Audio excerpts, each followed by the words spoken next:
கம்பெனில 24 வருஷமா ரொம்ப விசுவாசமா வேலை பார்க்கறீங்க. ம். திடீர்னு ஒரு நாள் உங்க மேலதிகாரி வந்து உங்க வழுக்கை தலைய கிண்டல் பண்றாரு. நீங்க அத தட்டி கேக்குறீங்க. ஆனா தப்பு செஞ்சவரை கண்டிக்காம அந்த கம்பெனி உங்களையே வேலையை விட்டு தூக்கிருது. இது ஒரு பெரிய அநீதி இல்லையா? கண்டிப்பா. நீங்க உடனே கோர்ட்டுக்கு போறீங்க. அங்க நீதிபதி என்ன சொல்றாரு தெரியுமா?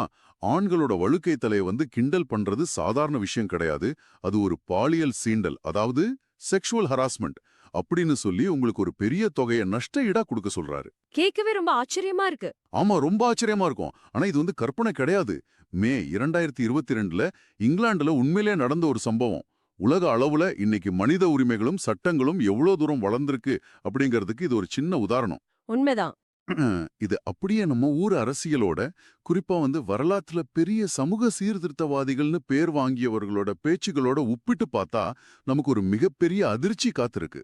இன்னைக்கு நாம எடுத்திருக்க ஆவணங்கள் பேச போற தலைப்பு வந்து பகுத்தறிவாதிகளின் உருவக்கேலி, முரண்பாடு. அந்த paradox of rationalist body shaming. Exactly. வழக்கம் போல இன்னைக்கு நம்ம சோர்ஸ் மெட்டீரியல்ஸ்ல இருந்து நிறைய சுவாரஸ்யமான விஷயங்களை இந்த ஆழமான அலசல்ல நாம விவாதிக்க போறோம்.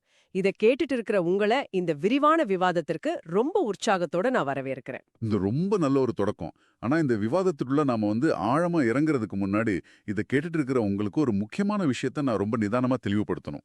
சொல்லுங்க. இன்னைக்கு நாம கையில வச்சிருக்க இந்த ஆவணங்கள்ல வலதுசாரி மற்றும் இடதுசாரி அரசியல் சார்ந்த ரொம்பவே கூர்மையான விமர்சனங்கள் இருக்கு.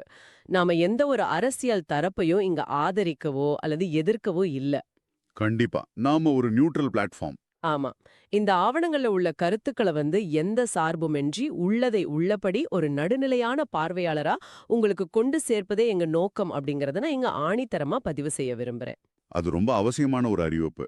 சரி, இந்த விரிவான விவாதத்தோட நோக்கத்தை கொஞ்சம் அலசுவோம். ஒருபுறம் உருவக்கேலிய உலகம் முழுவதும் குற்றமாக பார்க்கும் தற்கால சூழல் இருக்கு. மறுபுறம் வரலாற்று சிறப்புமிக்க தலைவர்கள் பயன்படுத்தியதாக கூறப்படும் கேலி பேச்சுகளும் இருக்கு. இது ரெண்டுக்கும் நடுவுல உள்ள முரண்பாடு. ஆமா, இந்த முரண்பாட்டை புரிந்து கொள்வதே நம்ம மிஷன். சரி, இதை கொஞ்சம் விரிவா அலசுவோம். முதல் விஷயமா, உலகளாவிய அளவுல உருவக்கேலிக்கு எதிரா என்ன நடக்குதுன்னா ஆவணம் 2 தற்கால உதாரணங்களை முன்வைக்குது. நீங்க முதல்ல சொன்ன அந்த இங்கிலாந்து வழக்கு ஒண்ணு. அது ஒண்ணு.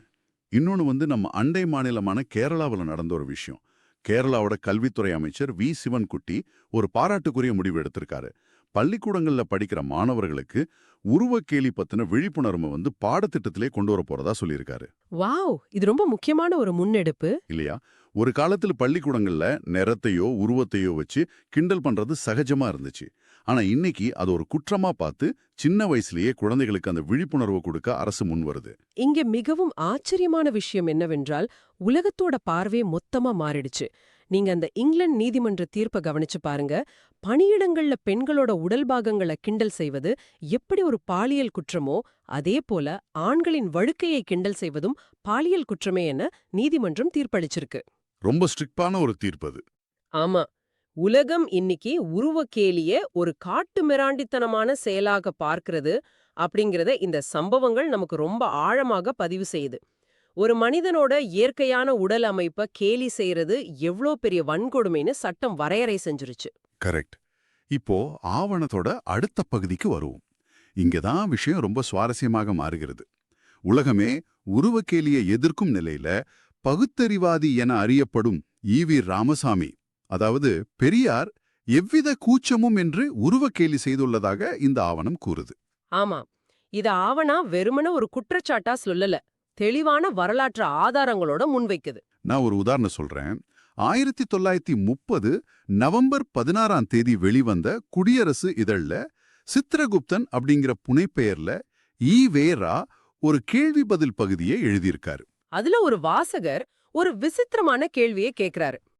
ஆமா, கேள்வி என்னன்னா, பார்ப்பனர்களின் ஒரு வகை யாருக்கு ஏன் முகம் சூப்பையா இருக்கின்றது அப்படின்னு கேக்குறாரு. அதாவது ஏன் முகம் அழகின்று இருக்குன்னு ஒரு அபத்தமான கேள்வி. இந்த இடத்துல ஒரு பகுத்தறிவாதியா அவர் என்ன பண்ணிருக்கணும்? அதானே, இந்த மாதிரி மரபணு சம்பந்தப்பட்ட விஷயங்களை இப்படி அறிவற்ற கேள்வியா கேக்குறீங்களேன்னு அந்த கேள்வியை ஒதுக்கி தள்ளி இருக்கணும். ஆனா ஈவரா என்ன பதில் சொல்றாரு தெரியுமா? என்ன சொல்றாரு? அவர்கள் அனுமந்த தேவரை பூஜிக்கிறார்கள், அவர் படத்தை படுக்கை அறையில் வைத்துள்ளார்கள், அதனால் முகம் சூப்பையா இருக்கிறது அப்படின்னு உருவக்கேலி செஞ்சு பதிலளித்திருக்கார். ஒரு பகுத்தறிவாதி இப்படி எந்த ஒரு அறிவியல் அடிப்படையும் இல்லாம ஒரு காரணத்தை கற்பிச்சு உருவக்கேலி செய்திருப்பதே ஆவணம் மிக கடுமையா விமர்சிக்குது. இது எந்த வகையில லாஜிக்னு ஆவணம் கேள்வி எழுப்புது. இதை கேட்கும்போதே நமக்கு ரொம்ப முரண்பாடா படுது. இது மட்டும் இல்ல, ஆவரம் சுட்டி காட்டுற இன்னொரு உதாரணம் இதை விட அதிர்ச்சியா இருக்கு. இது ரொம்ப பழைய விஷயமும் கிடையாது. வீரமணியின் உண்மை இதழில் வெளிவந்த ஒரு ஆய்வு கட்டுரை. புத்தம் பெரியாரியம் இந்துத்துவம் அப்படிங்கிறது இந்த கட்டுரையின் தலைப்பு. இதுல இந்தியாவின் முன்னாள் குடியரசுத் தலைவரும் தத்துவ மேதையுமான டாக்டர் எஸ் ராதாகிருஷ்ணனை பத்தி ஒரு குறிப்பு இருக்கு. அவரை என்னன்னு சொல்லியிருக்காங்க? ஈ.வி.ரா அவரை மாபெரும் அழுக்குருண்டை என வர்ணித்ததை இந்த ஆவணம் சுட்டிக்காட்டுகிறது. ஒரு நாட்டோட ஜனாதிபதியா இருந்தவரை அவரோட தோற்றத்தை வச்சு மாபெரும் அழுக்குருண்டைன்னு சொல்றது எந்த வகையில பகுத்தறிவுன்னு ஆவணம் கேக்குது. இதுக்கு ஆவணத்திலேயே ஒரு மிகச்சரியான பதிலடியும் கொடுக்கப்பட்டிருக்கு. என்ன பதிலடி? தீபாவளிக்கும் பொங்கலுக்கும் மட்டுமே குளிக்கும் வழக்கத்தை ஈவேரா கொண்டிருந்தார் என அவருடன் இருந்தவர்களே பதிவு செய்திருக்கிறார்கள். அப்படி இருக்கையில் அவரை பார்த்து மற்றவர்கள் அழுக்குருண்டை என்று கூறினால் என்ன ஆகும் என ஆவணம் மிக நடுநிலையோடு ஒரு கேள்வியை முன்வைக்குது. பாயிண்ட் தான். அவர் மற்றவர்களை கேலி செய்யலாம், ஆனா மற்றவர்கள் அவரை சொன்னா அது தப்பாயிடுமா? ஒருவரோட சொந்த வாழ்க்கையும் தோற்றத்தையும் வச்சு இப்படி பகடி செய்யறது எப்படி சமூக சீர்திருத்தமாகும்? ஆமா, ஒரு கருத்தால் எதிர்கொள்வதுதான் உண்மையான பகுத்தறிவு. இப்படி தோற்றத்தை கிண்டல் பண்றது முரண்பாட்டின் உச்சம். சரி, ஆவணத்தில் உள்ள அடுத்த கோணத்தை கொண்டு வருவோம். சாக்ரட்டிஸ், அரிஸ்டாட்டில் போன்ற தத்துவஞானிகள் கற்றுத்தராத ஒரு ஒழுக்கத்தை மதங்கள் கற்றுத்தருவதாக ஆவணம் ரொம்ப ஆழமா ஒப்பிடுது. இது ஒரு முக்கியமான கேள்வி எழுப்புகிறது. பகுத்தறிவுவாதிகள் தவறவிட்ட ஒரு விஷயத்த மதங்கள் எப்படி கையாண்டிருக்குன்னு ஆவணம் காட்டுது. எப்படி? இஸ்லாமிய புனித நூலான அல் குரான் வசனம் 49:11 ஆவணம் மேற்கோள் காட்டுது. எந்த ஆண்களும் மற்றந்த ஆண்களையும் கேலி செய்ய வேண்டாம், எந்த பெண்களும் மற்ற எந்த பெண்களையும் கேலி செய்ய வேண்டாம், உங்களில் ஒருவர் மற்றவருக்கு தீய பட்டப்பெயர் சூட்ட வேண்டாம் அப்படின்னு அந்த வசனம் மிக தெளிவாக சொல்லுது. ஆயிரக்கணக்கான வருஷங்களுக்கு முன்னாடியே உருவக்கேலிக்கும் பட்டப்பெயர் சூட்டுவதற்கும் எதிரா இவ்ளோ தெளிவான ஒரு வரைமுறை இருந்திருக்கு. எக்ஸாக்ட்லி. பகுத்தறிவுவாதிகளிடம் இல்லாத இந்த அடிப்படை மானுட ஒழுக்கம் மதங்களிடம் உள்ளதாக ஆவணம் ஒப்பிடுவது சிந்திக்க வேண்டிய ஒரு விஷயம். ரொம்பவே சிந்திக்க வேண்டிய விஷயம். இது அப்படியே நம்ம அரசியல் மரபோட இணைச்சு பார்க்கணும். ஏன்னா ஈவேரா பட்டப்பெயர் சூட்டுவதில் ஆரியன், திராவிடன் என பேதம் பார்க்கவில்லை என்பதை ஆவணம் ரொம்ப தெளிவா விளக்குது. தனக்கு கோபம் வந்தா யாரா இருந்தாலும் உடனே ஒரு பட்டப்பெயர் வச்சிடுவாரு. இதுக்கு ஒரு வரலாற்று சிறப்புமிக்க உதாரணத்தை ஆவணம் முன்வைக்குது. அதுதான் கண்ணீர் துளி அப்படிங்கிற வார்த்தை. ஆமா, திராவிட இயக்க வரலாற்றையே மாத்தின ஒரு நிகழ்வு அது. ஈவேரா மற்றும் மணியம்மையின் பொருந்தா திருமணத்தை அண்ணாதுரை கடுமையாக எதிர்த்தார் இல்லையா? ஆமா, அதனாலதான் திமுகவே உருவாச்சு. அப்போ அந்த பிளவை நிகழ்ந்தபோது அண்ணாதுரைக்கும் அவரது தொண்டர்களுக்கும் கண்ணீர் துளி என பட்டப்பெயர் சூட்டி ஈவேரா மகிழ்ந்ததே ஆவணம் விவரிக்கிறது. ஆனா இதுல என்ன உளவியல் முரண்பாடு இருக்கு. ஒரு குடும்பத்துல தகப்பன் அடாத செயல் புரிந்தால் பிள்ளைக்கு கோபமும் வேதனையுமாய் கண்ணீர் தானே வரும். அந்த உணர்ச்சிகரமான வேதனையான சூழலை, அந்த கண்ணீரை மிக கொச்சையாக கேலி செய்து பட்டப்பெயர் சூட்டியதாக ஆவணம் விளக்குது. ஒருவரோட வலியை கிண்டல் செய்யறது எப்படி சுயமரியாதையாகும்? இதோட தற்கால தாக்கம் இன்னைக்கு தமிழக அரசியல்ல ரொம்பவே அதிகமா இருக்கு. மாற்று கருத்து கொண்டோரை பட்டப்பெயரிட்டு அழைப்பது இன்னைக்கு சர்வசாதாரணமாகிவிட்டது. இது பெரியார் மண் என்பதே இதற்கு காரணமாக இருக்கலாம் என ஆவணம் நேரடியாகவே குற்றம் சாட்டுது.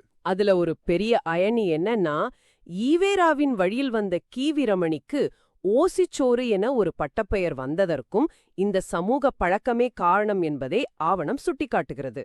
விதைத்ததை தானே அறுவடை செய்ய முடியும். அப்படியானால் இதற்கெல்லாம் என்ன அர்த்தம்? இந்த ஆவணத்தோட முடிவு என்ன சொல்லுது? ஆவணத்தின் முடிவு ரொம்ப சிம்பிள், ஆனா பவர்ஃபுல்.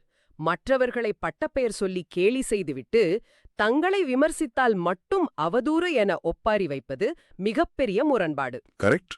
மாற்றமும் யோக்கியத்தன்மையும் தன்னிடமே தொடங்க வேண்டும் என ஆவணம் திராவிடர் கழகத்தினருக்கு ஒரு அறிவுரையாகவே இதை முன்வைக்குது. நீங்க உருவக்கேலியை எதிர்க்கிறீங்கன்னா முதல்ல மற்றவர்களை கேலி செய்யறதை நிறுத்துங்கன்னு சொல்லுது. உலகளாவிய மனித உரிமைச் சட்டங்கள் உருவக்கேலியை முற்றிலுமாக தடை செய்யும் இன்றைய சூழலையும், வரலாற்று ரீதியாக தலைவர்கள் பயன்படுத்திய வன்மமான வார்த்தைகளையும் இந்த ஆவணம் எவ்வாறு ஒப்பிக்கிறது என்பதை நாம ரொம்ப தெளிவா பார்த்திருக்கோம். ஆமா, ஒரு விரிவான அலசலா அமைஞ்சது. கேட்டுட்டு இருக்கிற நீங்க இந்த தகவல்களை எப்படி கையாள போகிறீர்கள்? இது நாள் வரை நாம நம்பிட்டு இருந்த ஒரு பிம்பத்தை மறுபரிசீலனை செய்ய வேண்டிய கட்டாயத்துல நாம இருக்குமா அப்படிங்கறத நீங்க தான் முடிவு பண்ணும். இத ஒரு பலந்த கண்ணோட்டத்தோட பொருத்தி பார்த்தால் நமக்கு இன்னொரு பெரிய உண்மையும் விளங்கும். வரலாற்றுப் பிழைகள் என இன்று நாம் முந்தைய தலைமுறையினரின் வார்த்தைகளை ரொம்ப எளிதாக விமர்சிக்கிறோம். ஆமா, நாம ரொம்ப ஈஸியா ஜட்ஜ் பண்ணிடுறோம். ஆனால் சமூக வலைத்தளங்களில் இன்று நாம் மிக சாதாரணமாக பயன்படுத்தும் மீம்ஸ் மற்றும் அரசியல்வாதிகள், நடிகர்களுக்கு வைக்கும் பட்டப்பெயர்கள் இவற்றை கொஞ்சம் நினைத்து பாருங்கள். நாம உருவக்கேலி செஞ்சுட்டு தானே இருக்கோம். அதுதான் என் கேள்வியும். இன்னும் ஒரு 50 ஆண்டுகள் கழித்து வரும் தலைமுறையினரால் இன்று நாம் செய்யும் இந்த மீம்ஸ் எவ்வளவு கொடூரமான உருவக்கேலியாக பார்க்கப்படும்?